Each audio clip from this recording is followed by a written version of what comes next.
AI is disrupting every single industry, and maybe it's even caused a shakeup or two in your agency over the last year.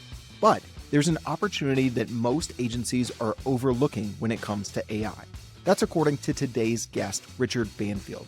Richard is a veteran of agency life, a self-described recovering CEO, multiple-time author, and now an investor and advisor. He was the co-founder of Acceleration, which was purchased by WPP several years back. In today's conversation with Richard, you're going to hear how the relevance and appropriate role of agencies has changed in recent years, the two ways agencies can help clients with AI adoption that they might be missing, and an analogy that will change how you view your agency's value. To start, I think you're going to enjoy a unique story Richard shared about growing up in South Africa and first being exposed to agency life through his uncle, who was a director at Ogilvy. Yes, that Ogilvy. My uncle was a director at Ogilvy. So I grew up in South Africa. The Ogilvy and Mather that was based there was Ogilvy, Mather, Wright, Patsil, Tripp and Macon, which is a real mouthful and very typical of the agencies of that time. Real madman style, creative-led, exciting, big clients like VW, Audi, some others that were just, monumental brands to be able to work on. And as a 14, 15, 16-year-old, my uncle would drag me there on the school vacations and just say, hey, let's have at it. Let's get in the studio, do stuff, be on site, do shoots.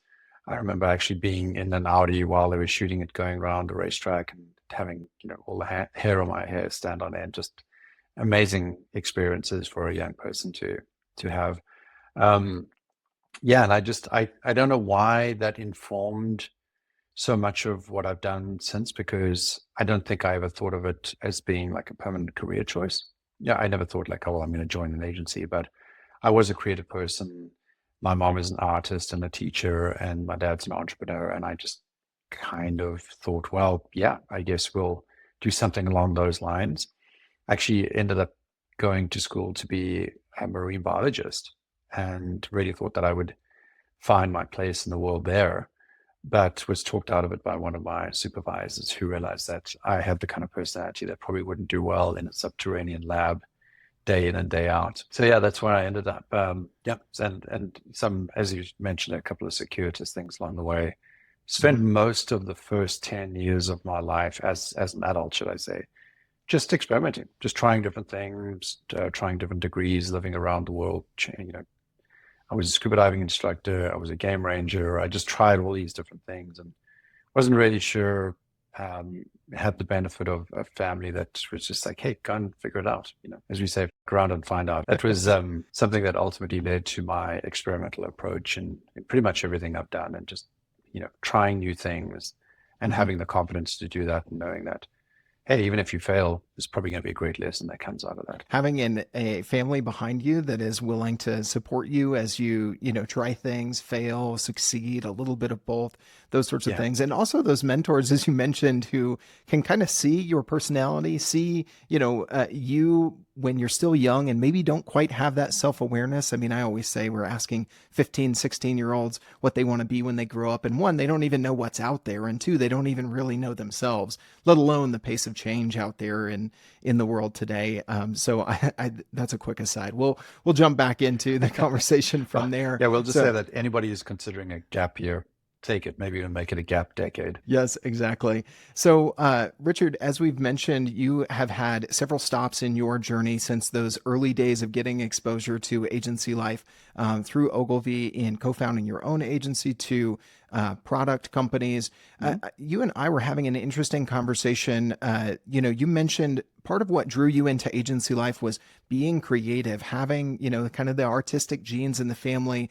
But the perception and really the reality and the relevancy of agencies is somewhat changing from kind of the creative good old days in some ways. Maybe kind of share with listeners where you see some of those things that are changing today from, your stops along the way, as I'm sure you've seen several iterations to what does it mean to live an agency life based on this time or that stop? The pendulum does swing from side to side. And as you can see by the gray hair on my face and my head, that it does allow us to learn these cycles. So as the pendulum does move from side to side, moving from extremely creative to maybe a little bit, less creative on the other end.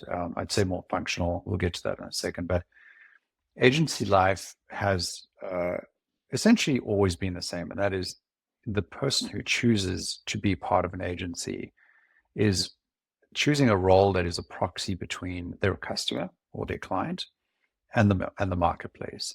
And that's what agency means. If you think about the word, that's all it really means. It's just like an agent, right? So you're being sent out into the world to explore, discover, and bring back insights that are then applied or useful to that company that you're serving.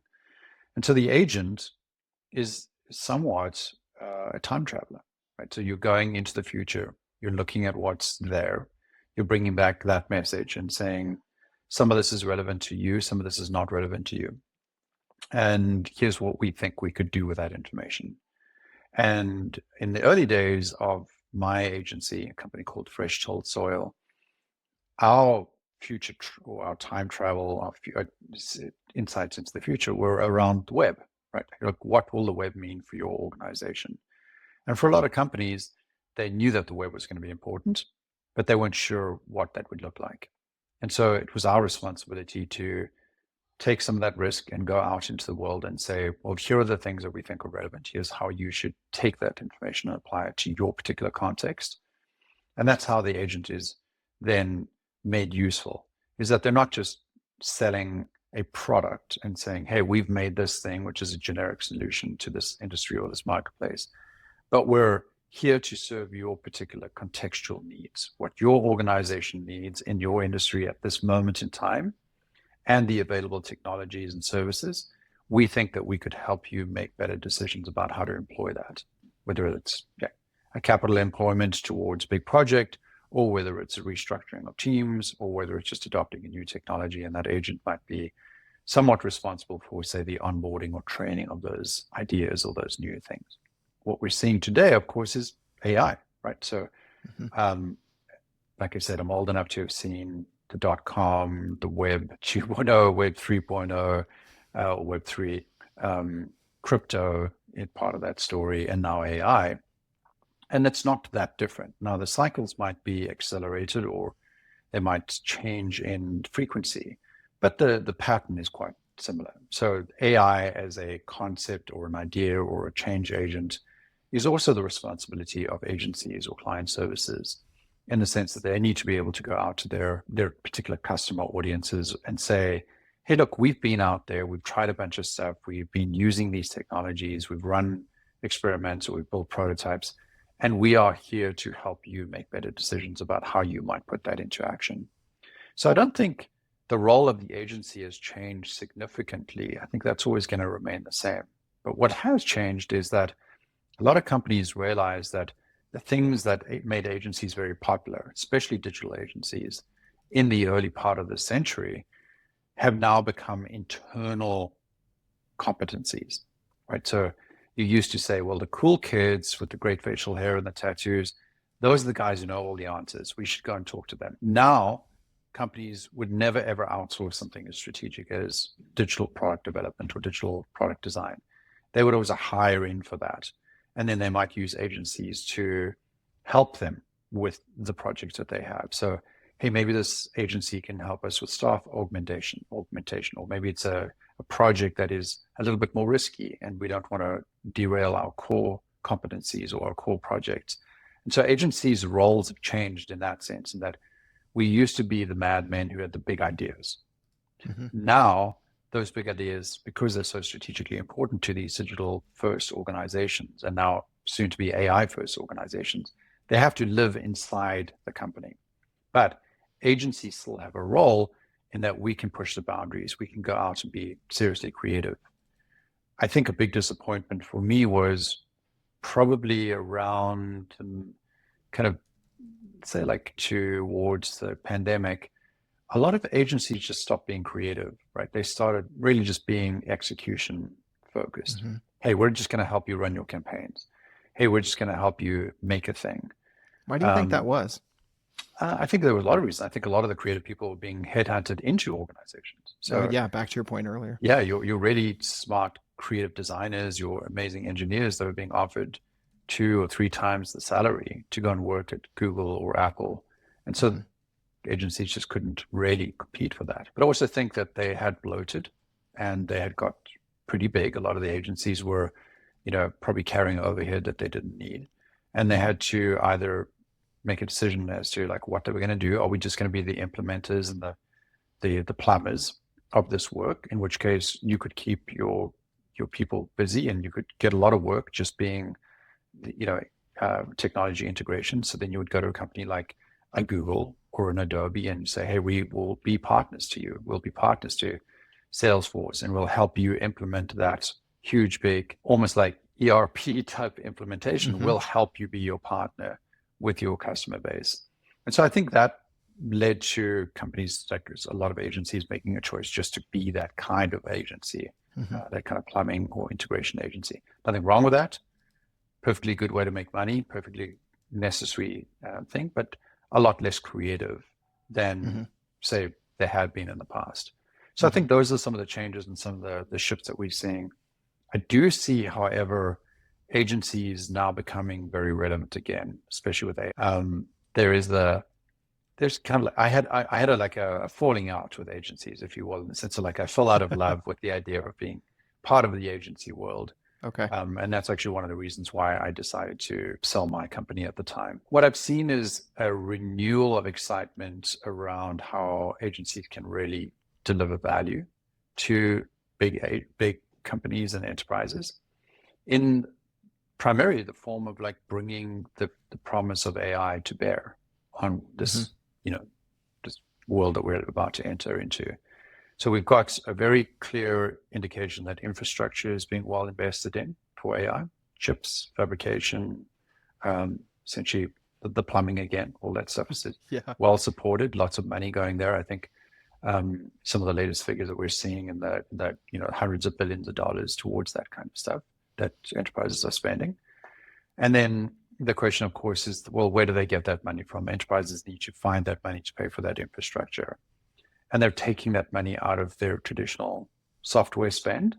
And also they're releasing a lot of the people that are on their staff right now so that they can free up both the money and resources to be able to go and pay for that infrastructure, but then also betting on a future or speculating on a future where they need fewer people because AI is going to provide them with efficiencies and hopefully some kind of productivity gains. However, there will be a gap. There'll be a gap of several years where those productivity gains are not really going to happen. So even though we have the AI infrastructure layers, we have a lot of that plumbing in place, there's really no product layer. I mean, that's not entirely true. You see some productization of assistants and bots and things like that coming from the Googles and the, I think the obvious ones are like you open up your Copilot, you open up Gemini, it's all kind of introduced into the product. Right. But you're not significantly changing your life around these things. These are not like standalone products. These are not AI first products. They're essentially just, amplifications of existing products. And that's great. That should exist there. But agencies now have an opportunity to lean into two possible areas. One is go and help your clients build those products. Once they are decided on an AI future, help them build those products, help them understand that this is not just about a small incremental change in productivity gains, but that there's a whole product universe available, just like there was for Web3, just like there was for Web 1 and 2. There's that whole productivity opportunity. And then I think the second area is in services. How do we use this stuff? Who uses this stuff? Who are we going to train for this? How are we going to, essentially, companies are going to let go a lot of their customer service and customer success people because that's where they want those AI bots and tools to replace, that part of the interaction with their user. Do you think that's a mistake for that being aimed at as the low-hanging fruit for AI applications? Yeah, it's a mistake in the short term, for sure, because it's just going to leave a lot of SaaS customers very angry because they're not going to be able to use the products that they're spending so much money and time on. So this is where agencies can step in. Agencies can partner with SaaS companies and say, look, if you don't want to carry that overhead of the success teams, we're happy to be that team. We'll be your partner in training, onboarding, maintenance, and then something which is even better, which is we'll help you understand what the customer is actually needing, and we'll bring that back and close the loop for product as well. So we can be where product often in a SaaS company doesn't like to be customer facing because they prefer to be engineering focused or at least product focused. Agencies can say, look, we're the people who are willing to go out and do that research and discovery work with your customer base, and then come back and tell you which features and functionality and workflows are going to work best for you. So I think there is a new age of agencies emerging. I don't think it's going to be a light switch for sure. It's not going to just suddenly, be amazing for everybody. But if I was an agency owner today, I would feel kind of hopeful. And probably for the first time in 10 years, I'd be hopeful.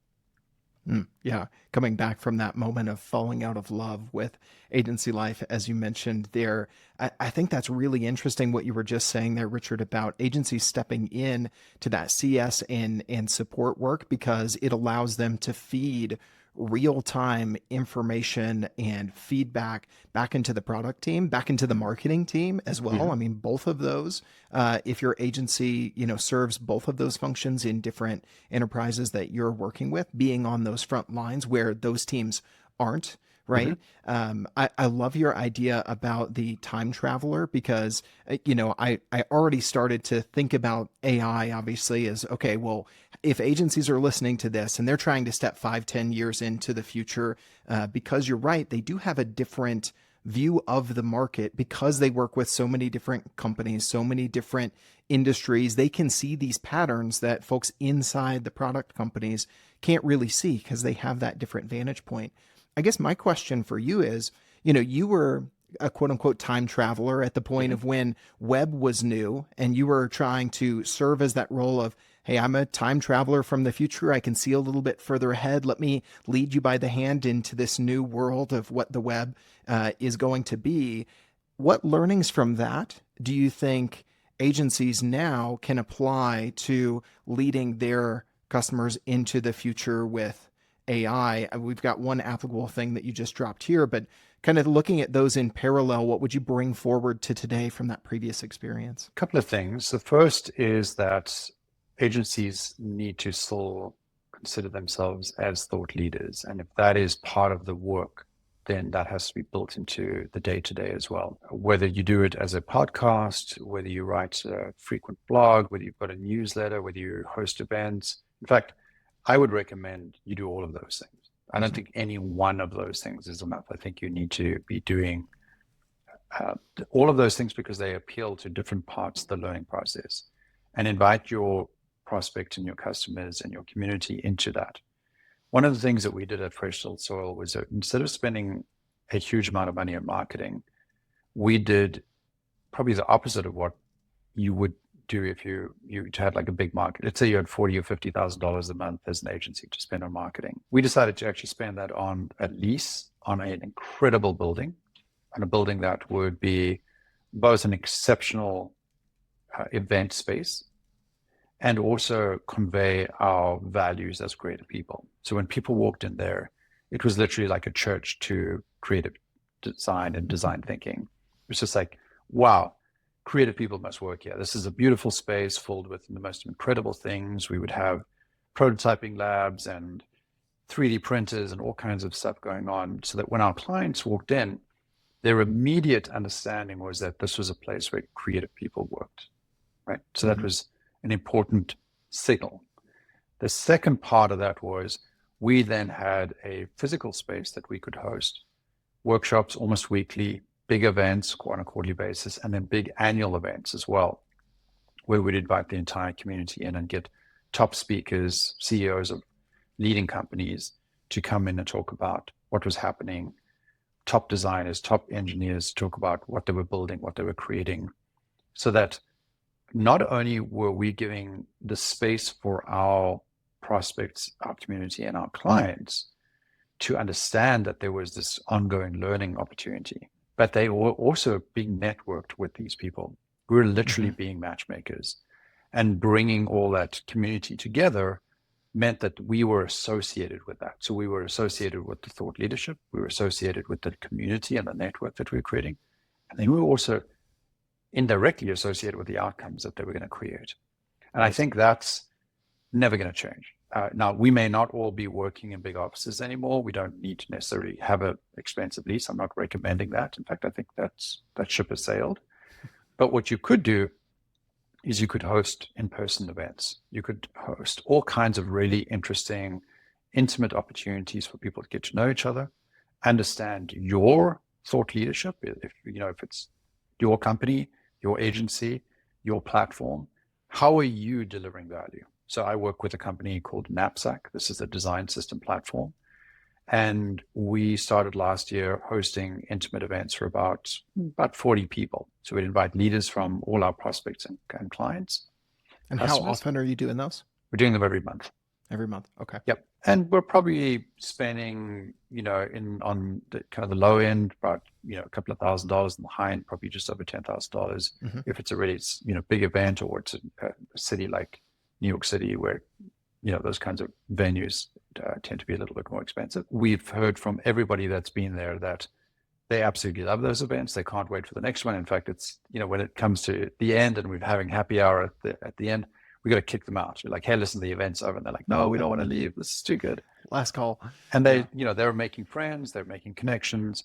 But really what's happening there is we're creating this salon type environment, which I'm a big fan of. I think we miss that in our modern distributed world, is that we miss the opportunity to be humans with humans and connect and make those kinds of conversations that aren't always possible in a virtual environment. So I think we're agency owners, and we're going to lean into that, and we're going to think about how we can be relevant. You need to also think of yourself as a thought leadership platform. Be that time traveler. Go and speak to the smart people, interview them, put them on your podcast, put them on your blog, invite them to your space, or invite them to a space, a venue. Bring your prospects and your customers together and allow that naturally to evolve. I was also part of Envision, and Envision did an incredibly good job at this. In spite of the fact that they weren't able to deliver on the product side, they did an exceptional job at always being part of the community. And I don't think that's ever going to get old. Even in the age of AI, I think human beings still want to be human beings. They still want to belong to something. They still want to be part of something. And so agencies are really good at this stuff. If I'm an agency owner, I can point to the fact that, hey, we did 15 projects this year. Over the last 10 years, we've done 150 projects, right? A company, if you work, let's say you're working with a bank, somebody who is a VP at that bank and has been with that bank for 11 years or 20 years, like a guy that I just interviewed at Amex the other day, he's been at the same company for 20 years. Okay, so he's seen one culture, kind of like a monolithic, homogeneous environment. Whereas I can come along and say, hey, I touched 700 different projects in multiple industries and multiple sectors across multiple countries. All of those different things have informed me and my thought leadership approach to how we are going to approach your project. We understand context, we understand subtlety, we understand market dynamics, language dynamics, cultural dynamics. And so we can come in and have a different perspective that person may never have. Not their fault, just their particular choice of career path or their environment hasn't given them the scope. So I think agencies always have that. We always have that. Wow, we're the most interesting people at cocktail parties because we can talk to almost anybody. I can talk to the healthcare expert. I can talk to the pharmaceutical person. I can talk to the finance person because I've got something to, I've been in or involved in all those conversations before. Right. It's like the journalist in the room who has, exactly, spoken to people in so many different walks of life and across culture and different industries and those sorts of things. And I think a lot of times historically agencies have tried to sell on, even if they are selling on their creative, it's look at this work, it's look at this, as opposed to look at our vantage point. As you just said there, if you're listening now, hit that back button a couple of times, listen to the way that Richard framed that in, look at our vantage point on the number of projects that we've done across this many industries, about, this many different types of companies, and these that look just like you. And here are the patterns that we're noticing, right? If you can lean into that expertise, it sounds like, to your point earlier, Richard, about that pendulum, maybe we've gone from creative to very functional. We're leaning back, maybe it's swinging back towards the creative but possibly in a little bit different way. And I love what you talked about there. If it is going to swing back creative and you're going to be that strategic advisor or the time traveler, to keep going on the theme of today's episode, then you can't just be someone who delivers work. You have to be that thought leader who is looking forward. And I love the idea that, Richard, you shared there about involving the community in the content that you're creating and your thought leadership platform. It's like Gary Vee has talked about a lot over the years. It's the high school party analogy. If you throw the party, even if you aren't the person who is necessarily the life of the party and the conversation that they remember, people will remember that you threw the party. You hosted the party. And so those connections, those learnings, the good time that they had, all comes back to you. A great example of this in the B2B marketing space, in my opinion, here in the last 6 months was Golden Hour, put on in New York by Audience Plus. And I heard from people saying, I don't know how they did it, but they basically took B2B marketing, the B2B marketing bubble on LinkedIn and put it in real life. So I would encourage people kind of look at what they've done there, something similar that your agency can do. Richard, I've also heard you talk about this idea of the electrical grid analogy when it comes to agencies. Basically, that agencies, especially as we were kind of on the pendulum side with the more functional area for maybe the last several years, agencies are only valued when they're actually showing up, when there's actually hours put in, when there's actually, okay, we got energy out of the grid, now I value you. What do you think that looks like, and what should agencies be thinking about with that kind of paradigm going into the future of everything we're talking about today? The reason why that metaphor is interesting is that electrical energy, when it's generated, is literally used within seconds of it being created. Right. It travels through the grid and it's used almost immediately. You can store it. It's difficult and complicated to do that. And we've only really got good at doing that recently. In the past, we would literally have to dam water and we would allow that water to flow through a hydro scheme. And then we would, in low energy times, we would pump the water back up again if necessary. How that matters as an analogy to agencies is that they're only making money when they're selling time. And so how they sell their time is super important. And how they store their capacity to sell time is important. So 2 things here. If you're selling your time on an hour-to-hour basis or you're doing timesheets, you really run the risk of putting not just the idea that you are kind of a coin-operated machine in the client's head, but you're also committing a version of fraud in that you are telling your client you are incentivized to spend more time in order to make more money. Now, I was downtown in Boston the other day, and I noticed that one of the biggest buildings that's just been built is one of the new law firms. And it's probably no mistake that the law firms and the big consulting companies and the banks have the biggest building downtown. Is because they're essentially, selling something that is very, very high value, like super high value. You don't want to go to jail, so you're willing to spend $600 on per hour with your lawyer, and they're able to then kind of justify that. The problem with agencies is that you're never going to charge $600 an hour, right? So you're never going to look anywhere near an agency. So the first thing you have to do is you have to think about what is the value that I can create, and then how can I associate my pricing to that value. And now we probably don't have enough time to get into like a full value pricing conversation, but it doesn't have to be value pricing in the traditional sense of like, well, I think it's about this. You create value by doing the things that we just discussed, by creating the thought leadership. If people really respect you and they think that you are an incredible time traveler and that you can see around corners and that you've got a base of stories to be able to support that, then you're worth more. Then you can charge more for your project. And again, this doesn't have to be necessarily hourly or any other form, but just the value of what you're producing is almost like a storage unit within that grid, right? So you're storing value by creating a perception of value. The second way you can do it is by actually attaching yourself to your customers' initiatives. So their initiatives might come to you and say, hey, we've got a project. We need you to build a thing. Let's say they want you to build an app. It's a 6-month project. They've got a fixed budget for it, fixed deadline, and there's a beginning, a middle, and an end to that project. That is very similar to what we described in this kind of, the electrical grid thing, is that as long as you're around, you're making money. As long as you're putting people on the project, you're making money. But as soon as that project ends, it's over. So you've got to figure out ways to connect to your customer's project. So while you're working with them, you need to have people on your team. And this is normally, if you're a small agency, it's the founder or the founders. If it's a slightly bigger agency, you might have somebody who's very client focused and this is all they do. But you need to go and look for the opportunities. You need to go and essentially seek out a storage opportunity for your energy. What other storage, like how do you create that dam for that hydroelectrical system? And the way to do that is to ask questions about what's going on here. Map out your ecosystem for me.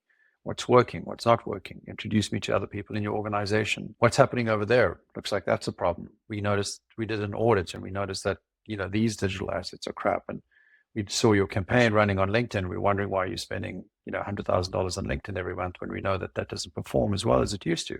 So coming to your customer, coming to your client with value is like building a dam, that future in mind. How can you create those opportunities? I just don't see agencies doing this particularly well. Joe Rinaldi and I have this podcast, as you mentioned, called You Can't Lose. And the thing we talk about a lot is mining old gold. In fact, that very idea, essentially investing in your existing customers, was the impetus behind the name Fresh Tilled Soil, which was my first agency. Fresh Tilled Soil is different from slash and burn, right? If you're a farmer and you're just slashing and burning your way through the rainforest, you can only get so far. It's not sustainable. But if you constantly look after the soil underneath your feet, it will produce value and nutrition for you for the rest of your life. And that's what we try to do with agencies. We need to think about what are we doing to invest in our existing relationships that is going to continue to give. I tell you just a couple of tactical mistakes companies make. They only have one champion within their client organization. People leave organizations all the time. The tenure of the average person is probably going to be around 2 to 4 years. So you got a champion who's hired you to do work, and then a couple of years later, that person's going to leave, and so does the project just disappear as well. And oftentimes the person replacing them wants to hire a different agency because maybe they already have an existing relationship. Exactly. Or even if not that, they want to come in and make their mark, right? So if they keep working with that agency that the person they replaced, then they don't really get to kind of bring in their legacy, right? So that's tactical mistake number one. I'll let you keep going on this list because I imagine there's a few more. Yeah, associated with that is we ran an apprenticeship program, and the reason why we did that is so that we could give our clients really brilliant new talent. So essentially, hey, take our talent. They're going to work for us for a while. We're going to train them. They're going to be on our staff, and then you can come and hire them. So essentially what we're doing is putting Fresh Tilled Soil employees into our client organizations. So we're building champion bases there. We're building fans of the company within the organizations that we're working with. McKinsey has been doing this for years. PwC does this a lot. You can literally hire the people that are working on your team into your company, and they don't care because essentially they're building an alumni network that then they can. It's a good way to put it. Yeah. And then some of the other tactical mistakes you make is that you have a beginning, a middle, and an end to your project.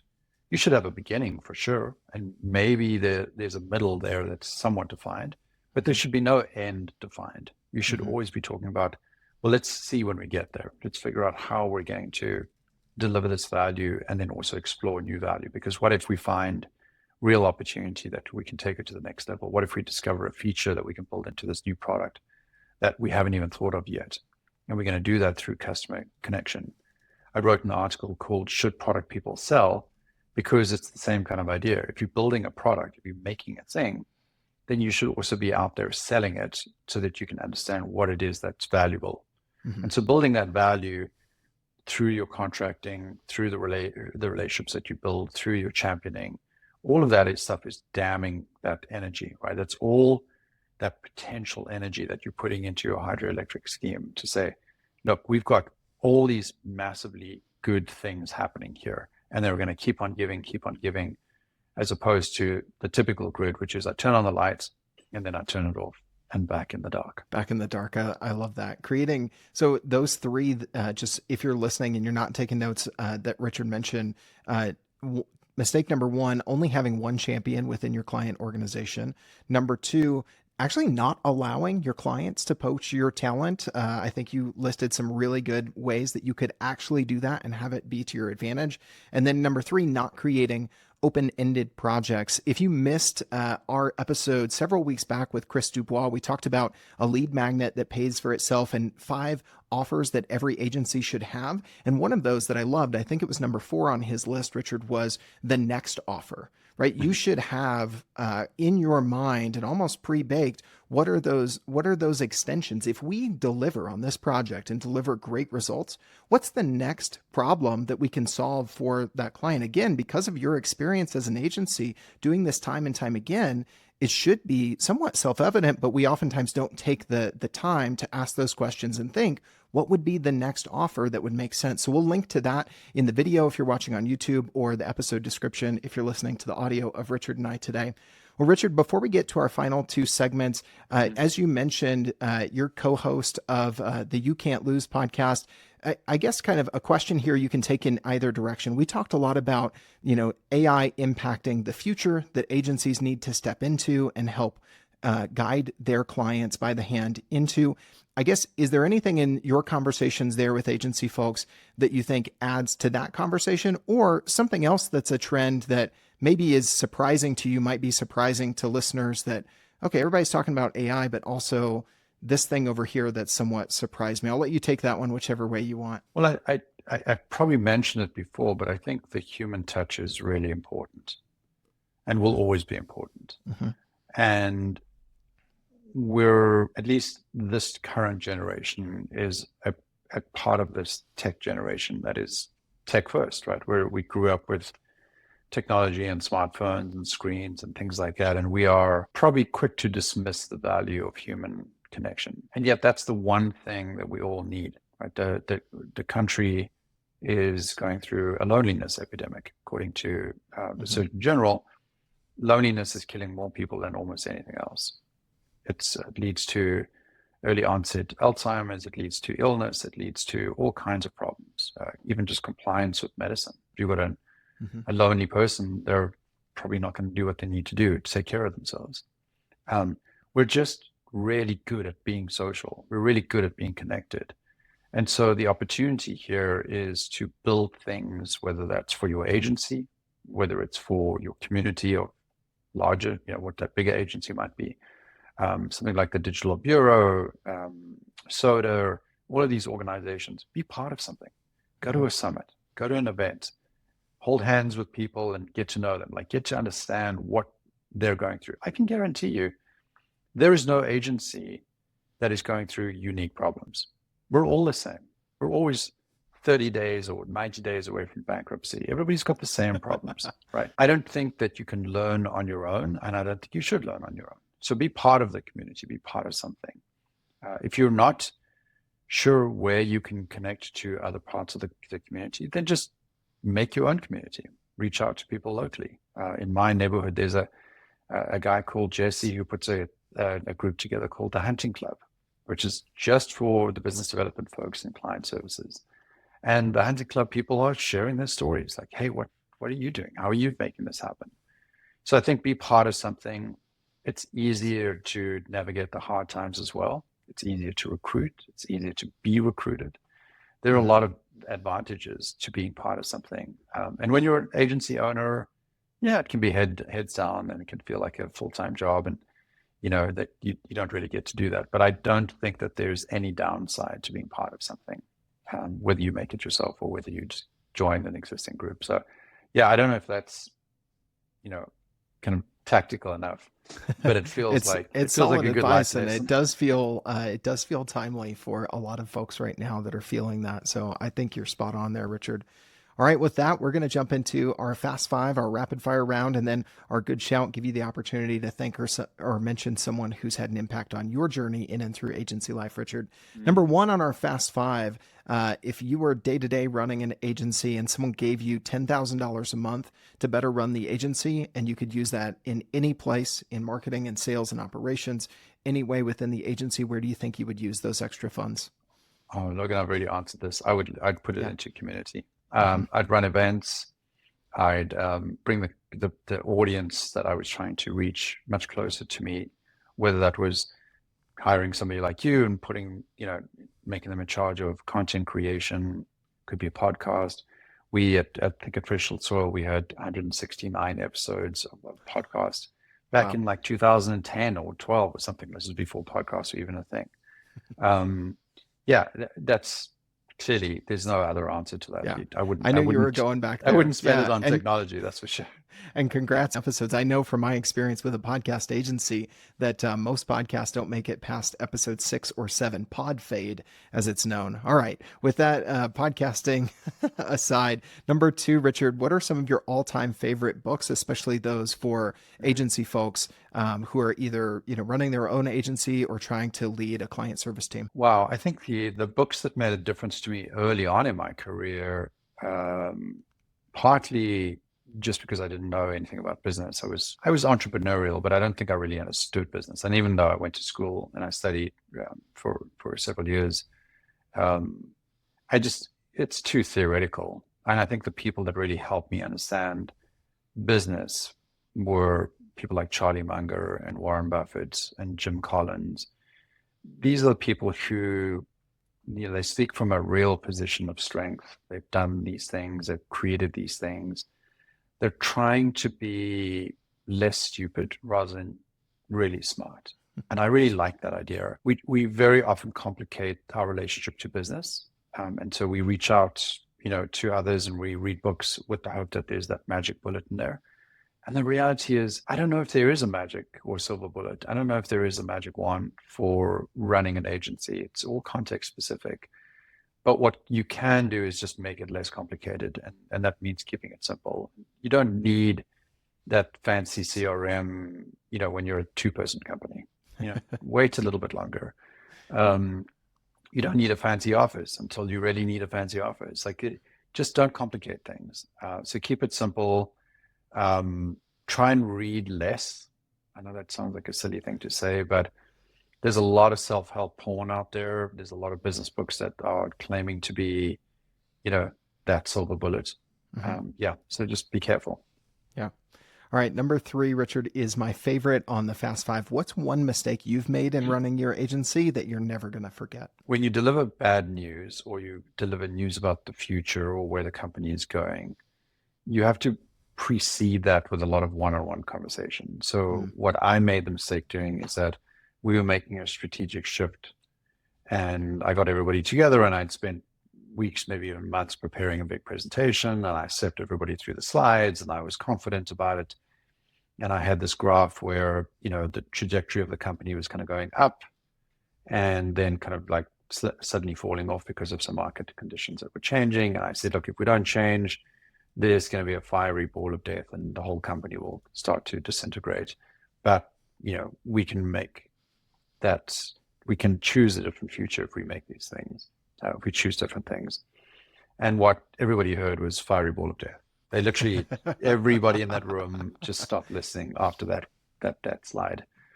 And what I should have done is gone to everybody one-on-one and said, this is what I'm going to be talking about. Here's kind of the climax of that conversation. And then here's how I'm going to follow through on that. And here's where, the great future is. What questions do you have? And then dealt with that. Instead, I had like a panic situation and I had even one person leave the company because they were so terrified of the future.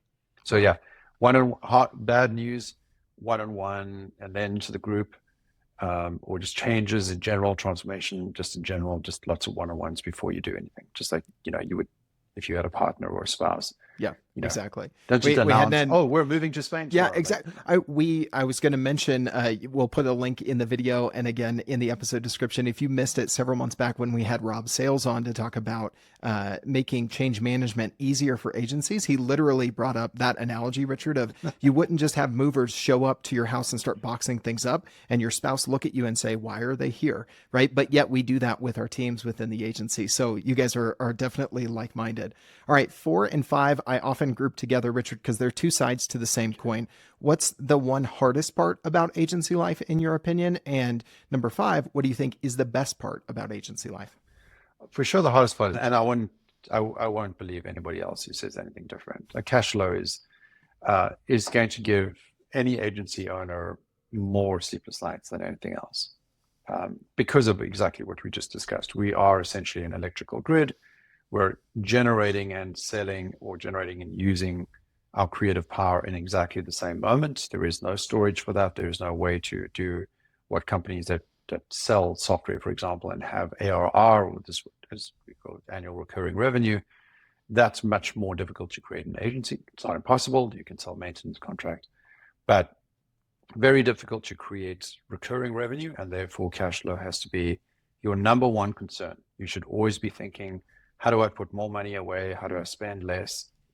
In fact, that's a really good skill that you can convey to your clients and say, look, we're really good at managing cash flow because we're in business. We have been for 10 years, and agencies should be out of business, after a couple of months, but we haven't. So therefore, that we're going to be really good at managing projects and managing money in general. So I think managing cash flow is definitely the hardest part. Mm-hmm. The best part is that it's, you get to touch a lot of really, really fun projects over your career. In the 15 years that I had Fresh Tilled Soil, like I said, I think we touched about 700 projects, which sounds like a lot, but over 15 years, it kind of breaks down to about, I think, 15 or 16, 17 projects a year, big project.